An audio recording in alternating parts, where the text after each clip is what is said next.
l'équité. Cette semaine, nous partons à la découverte de l'équité dans le livre d'Un Chronique, chapitre 29, versets 16 à 18. Vous voulez bien prendre vos Bibles avec moi? Un Chronique, chapitre 29. Et la Bible présente une prière du roi David. Et qui dit dans cet extrait, « Éternel notre Dieu, c'est de ta main que viennent toutes ces richesses que nous avons préparées pour te bâtir une maison. À toi, à ton saint nom, c'est à toi que tout t'appartient. Je sais, ô mon Dieu, que tu sondes le cœur, que tu aimes la droiture. Aussi, je t'ai fait toutes ces offrandes volontaires dans la droiture de mon cœur.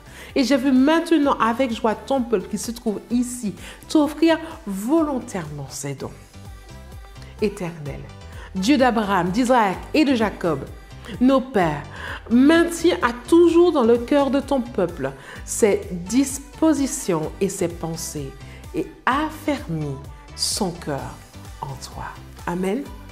Cette prière est magnifique. Quel est le lien entre cette prière et l'équité? Comment David voit-il Dieu?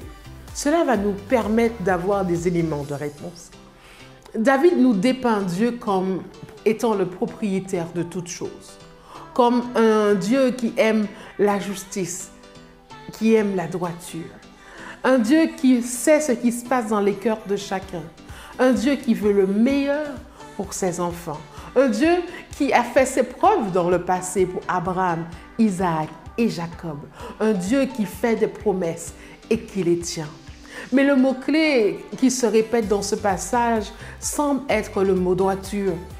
Je pense que David ici nous invite à demander à Dieu cette droiture du cœur qui n'est autre qu'une autre manière de demander l'équité.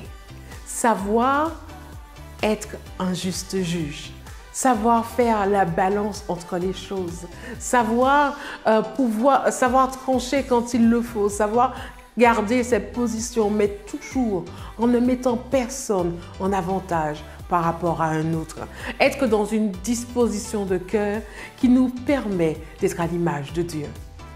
Je vous invite durant cette semaine à réfléchir sur ce passage, verset après verset, et à demander à Dieu de vous donner cette droiture du cœur. Bonne réflexion et bonne semaine.